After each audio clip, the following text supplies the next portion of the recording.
Halo anak-anak ibu kelas 11 semua. Kali ini kalian akan mendengarkan penjelasan dari ibu mengenai sistem sirkulasi.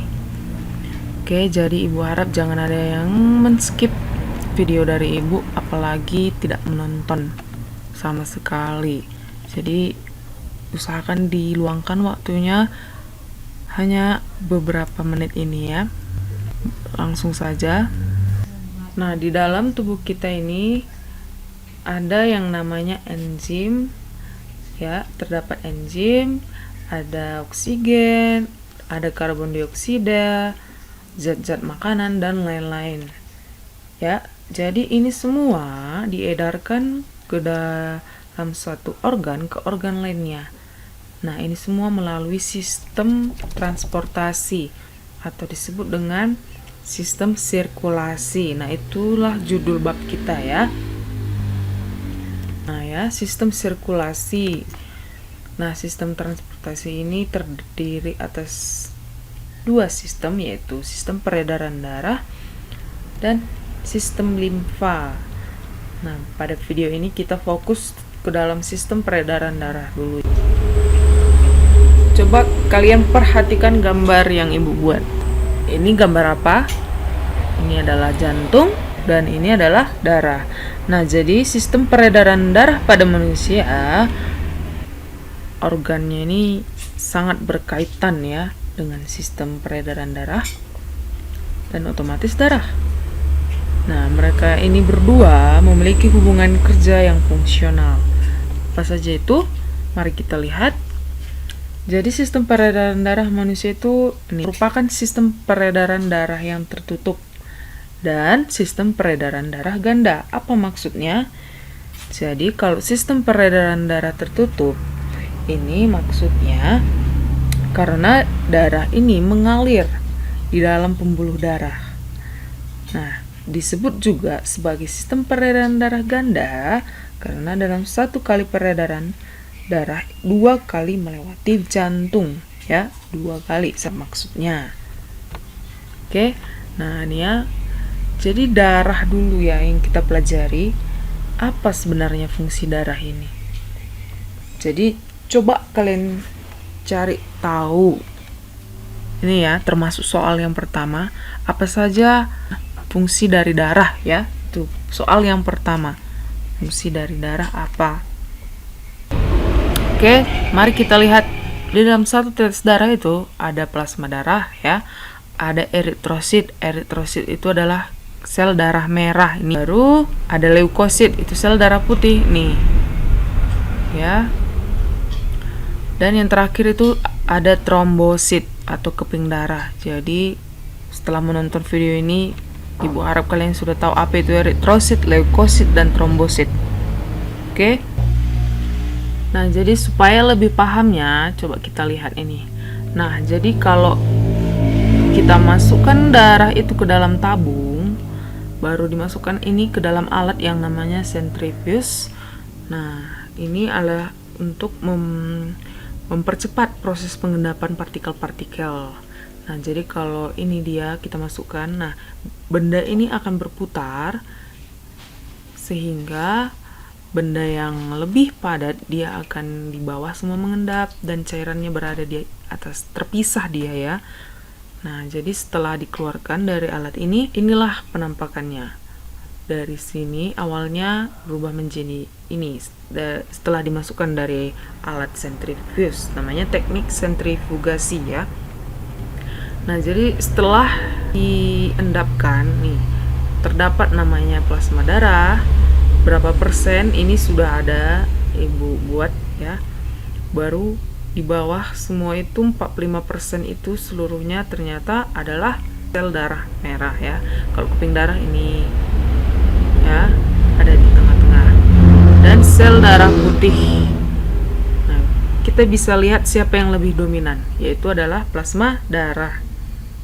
Sel darah dan keping darah ini lebih berat dibandingkan plasma darah, sehingga komponen tersebut dapat dipisahkan. Jadi komponen ketiganya ini kalian harus tahu apa karakteristiknya dan apa fungsinya dari setiap komponennya. Oke, jadi yang pertama kita pelajari itu sel darah merah ya. Oke, ini bentuknya sel darah merah kalau kita lihat secara lebih jelas ya. Baru ciri-cirinya tidak Ibu bacakan, kalian bisa baca sendiri ya, banyak ciri-cirinya. Ada yang bersifat elastis dan fleksibel, cakram, mengandung 300 juta molekul hemoglobin. Jadi hemoglobin ini adalah suatu senyawa, protein globin namanya ya. Ini senyawa yang terdapat di dalam eritrosit. Bayangkan 300 juta dalam satu sel. Oke, jumlah pada laki-laki dan pada wanita itu berbeda. Siapa yang lebih banyak? Kalian sudah tahu. Nih angkanya sudah jelas ya. Baru fungsi dari darah itu adalah untuk mengedarkan oksigen ke seluruh tubuh ya. Baru pembentukannya berasal dari sumsum merah tulang. Dari sinilah berasalnya terbentuk sel darah merah. Dan sel darah merah itu ternyata bersirkulasi. Tidak selamanya itu sel selalu berada di dalam tubuh kalian. Mereka juga ada umurnya. Mereka akan bersirkulasi, rapuh dan pecah. Ya. Nah, kalau kita perhatikan fungsi dari darah ini mengedarkan oksigen, ini sangat berkaitan dengan hemoglobin ya. Itulah fungsi hemoglobin. Karena dia sifatnya mengikat oksigen. Oke, jadi mengikat oksigen itu sebutannya menjadi oksihemoglobin. Ya, makanya dia dapat berwarna merah terang karena adanya hemoglobin ya. Jadi kalau hemoglobin ini melepas oksigen, namanya bukan oksihemoglobin lagi, tapi deoksihemoglobin. Berwarna lebih gelap atau kebiruan. Nah, warna kebiruan inilah tampak pada vena dari permukaan kulit. Jadi, kita masuk ke sel darah putih atau disebut dengan ya leukosit. Ini penampakan dari mikroskop. Leukosit itu lebih besar ya ternyata dibandingkan dengan eritrosit. Nah, jadi fungsi dari sel darah putih yaitu untuk melindungi tubuh terhadap benda asing, virus, bahkan bakteri. Karakteristik atau sifat ya leukosit itu ada diapedesis istilahnya.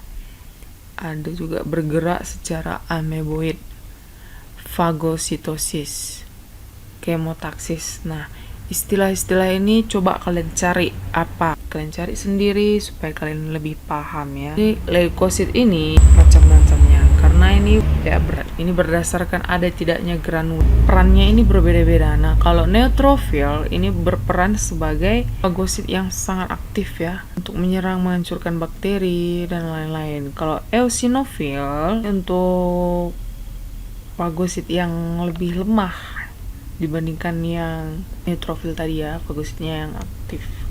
Seperti kalau yang eosinofil itu seperti pembuangan racun, penyebab radang, atau ada yang jaringannya cedera, nah eosinofil lah yang berperan. Sedangkan kalau basofil ini perannya yang membantu mencegah penggumpalan darah.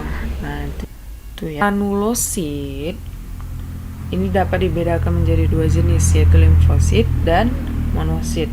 Kalau limfosit itu fungsinya itu untuk kekebalan tubuh ya, ada produksi antibodi. Kalau monosit itu berfungsi sebagai fagosit yang sangat aktif dan bermigrasi melalui pembuluh darah sehingga dia menjadi makrofag yang berumur panjang di dalam jaringan.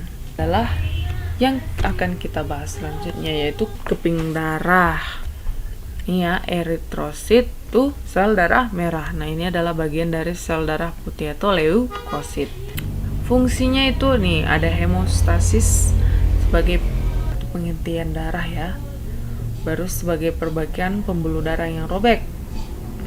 Oke, jadi satu hal yang perlu kalian ketahui tentang trombosit ini selain dari fungsi dan karakteristiknya yaitu Bagaimana mekanisme pembukuan darah?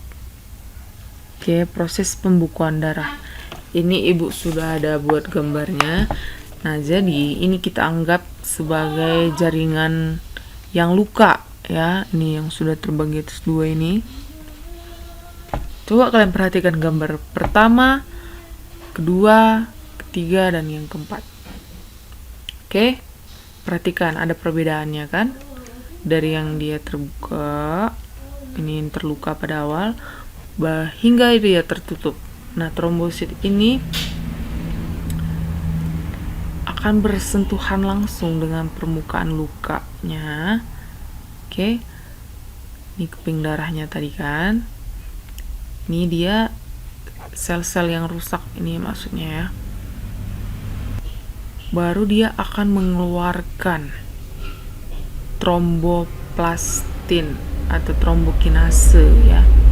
Jadi trombokinase ini bersama-sama dengan ion selanjutnya ini bersama-sama dengan ion kalsium akan mengubah protrombin menjadi trombin. Itu ya, ada istilahnya. Oke. Nah, jadi trombin ini akan mengubah fibrinogen bentuknya yang tadinya hitam ini kan jadi serabut artinya itu ya, menjadi fibrin ya, bentuknya fibrin. Ini fibrinogen, trombin, protombin. Ini fokus kalian yang di atasnya ini ya. Nah, trombin ini akan mengubah fibrinogen menjadi fibrin yang akan menghalangi keluarnya sel-sel darah sehingga terjadi pembukuan darah. Oke, sekian video pembelajaran dari Ibu. Sampai bertemu di video selanjutnya.